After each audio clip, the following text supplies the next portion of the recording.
Anita Sarkeesian, indirectly, gave me new hope for video games. Part 4 of 4, 8 things developers can do to make games more awesome for women. Yes, I made the title of this final part a play on Anita Sarkeesian's 8 things developers can do to make games less shitty for women. The title of that talk presupposes that games are at all crappy for women, and I disagree with that. Many game franchises, most notably The Sims, are very successful and have a large number of female players. Gaming isn't just about games with guns. I just happen to personally really like games with guns, but I like other sorts of games too. Women go to movies in droves and watch TV shows by the millions that have the exact same type of content as the video games that are being so attacked. It seems to me like the shortcut to getting more women into games based on those other media properties is more pretty shirtless men like Thor and more prettier, fully clothed men like Loki. Just saying. Different women like different things. And there are plenty of girls out there playing Skylanders, Disney Infinity, and the Lego games who are going to grow up and probably think we were all talking nonsense about the terrors facing women in a medium they will see as completely normal mainstream entertainment. Now, granted, all media still needs to diversify to reflect the changing demographics of the audiences, but gaming isn't, in my opinion, especially bad. So I want to start from a position that gaming has a strong foundation on which to build. It's the greatest, most powerful entertainment medium ever created. It's not crappy for women. It's great for women. We just need to get that message out. So I'd like to present my counter proposal for how to improve games for women. It's not as flashy and doesn't talk about lingerie and butts, but it's still, I think, pretty good.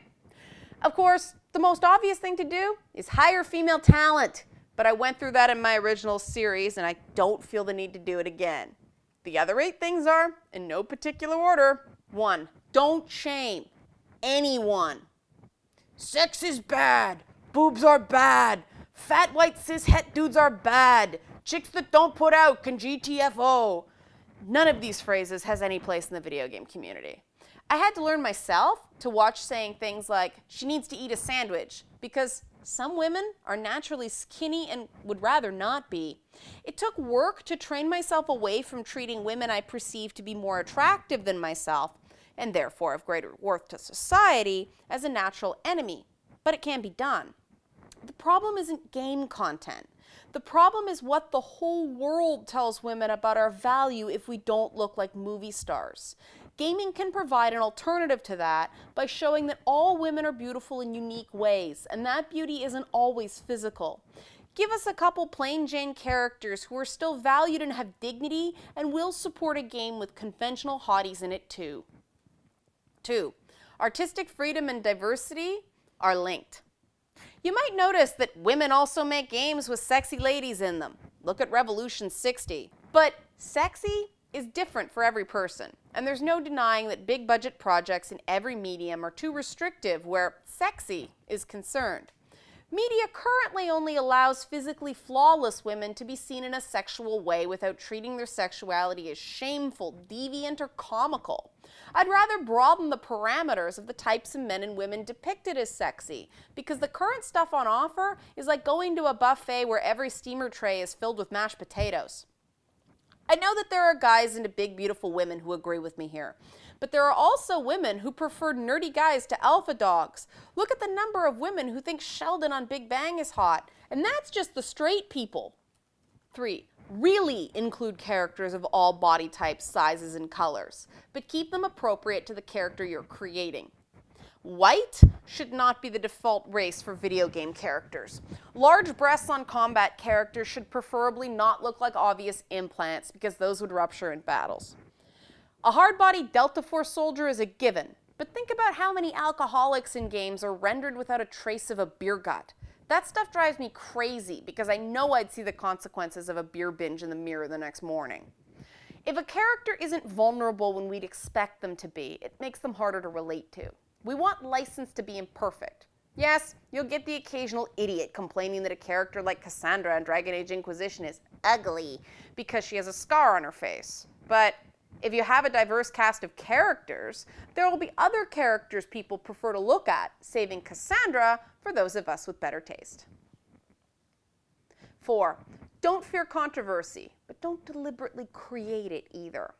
If you're creating a female character design, or any character design, just to piss people off, that's insulting. But if an artist is sincerely sharing what they think is beautiful, no matter what that is, rule number 1, don't shame, applies. If a developer wants to include a Boobs McGee telepath character who's surrounded by a psionic force field and doesn't have to run fast, go nuts in the design. Give her the most aggressive cleavage out there. But if a character's armor needs to stop projectiles and swords without magic, it better look like it can do it. In short, don't be afraid to have fun, just don't insult my intelligence. Yes, some fools out there will complain every time there's an exposed bust line in a game. But a bad review from gaming's prudes can sometimes be a benefit. I mean, it hasn't slowed GTA down. Too much TNA in marketing, however, can hurt you. The fixation on the cheesecake elements in the marketing for Catherine, for example, put off many people, myself included, who should have been drawn to the game's psychological choice-based story. 5. Maintain artistic consistency throughout your game. This is a really subtle but critically important design issue. When creating a video game, there are any number of legitimate artistic and philosophical traditions to choose from. Realism, surrealism, humanism, romanticism, rationalism, nihilism, and so on. They're all valid as long as you're consistent, but trying to combine conflicting artistic styles sometimes creates unintended results. These sudden shocks are especially dicey when you have a highly emotional, environment dwarfs humans romantic art style, because you're visually romanticizing any horrid thing you put in a game with that visual sensibility. The God of War games, for example, are well aware of this, and so they make it work. This element is what creates a lot of the unintentional misogyny in some games, and it's not, in fact, a hatred of women. It's a lack of cohesion caused by attempting to be inappropriately avant-garde, but it still comes across as an uncomfortable experience regarding the depictions of women. 6. The why of your game is more important than the what or the who. If you're creating a character who is just the girlfriend with a few strong female character moments, reconsider the character. Are you killing off a female character just to give the main character motivation, or is there some deeper statement? Are you making your protagonist male for a reason, or just by default? Are all the prominent women in your game improbably beautiful just because it's wish fulfillment? Treat female characters like real people, not like rewards. Any trope, plot, or type of character can work, sexualized or otherwise, provided there is a reason for them being who and what they are. Sex, for instance, is central to who Morrigan from Dragon Age is as a character who potentially drives the plot forward. Dressing her like a nun wouldn't make sense. 7. Sex isn't just for single, dysfunctional, or miserable people. Both men and women are encouraged to be completely conflicted about sex. Think about how often sex is reserved for hypersexualized characters instead of just being part of the natural human condition. There isn't a lot of healthy, mature sexuality in mature-rated games. Even BioWare games haven't had a gay romantic partner who ends up in a long-term committed relationship. The fact that sex and beatings in video games sound so similar to some people may imply that there isn't enough healthy, respectful sexuality being shown in games. In order for evil sexuality and sexual violence to be contextualized, it needs to be contrasted with healthy sex lives. Otherwise, a game risks conflating sex and sexual violence. Furthermore, games don't make men into perverts, but they do send women messages about what the developer thinks our role is. So think twice about putting female romantic partners in positions where they get called whores when they don't have sex for money. Many women play games to get away from that stuff, just like men use games as escapist entertainment. 8. Establish the character, build the character model, then let her grow.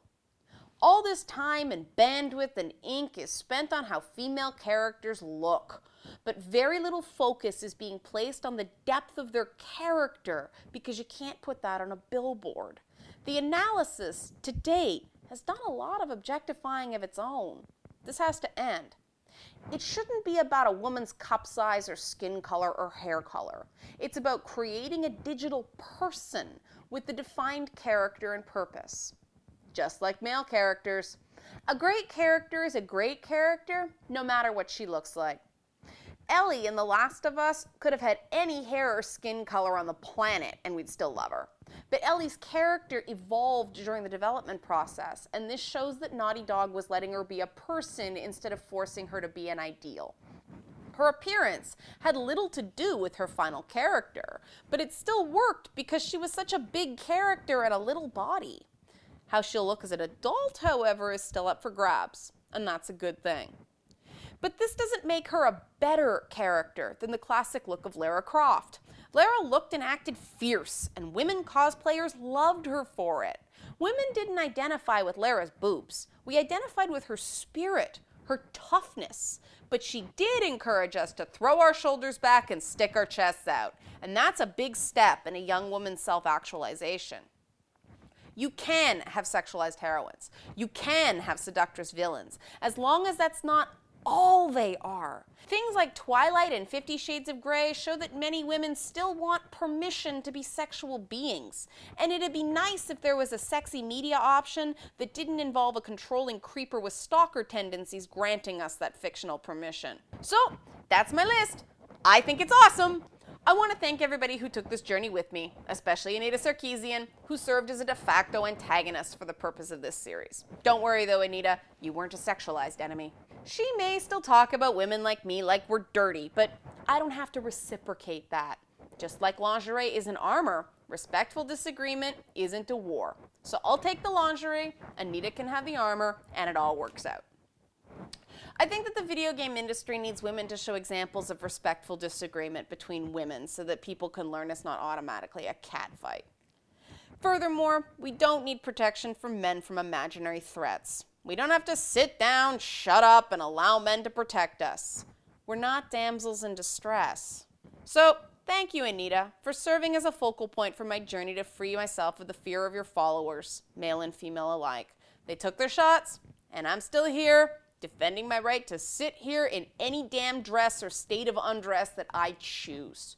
While the mainstream media might be saying, "Go home, gamer girl," my personal journey with the video game community can be summarized in prodigal fashion as, "Welcome home, gamer."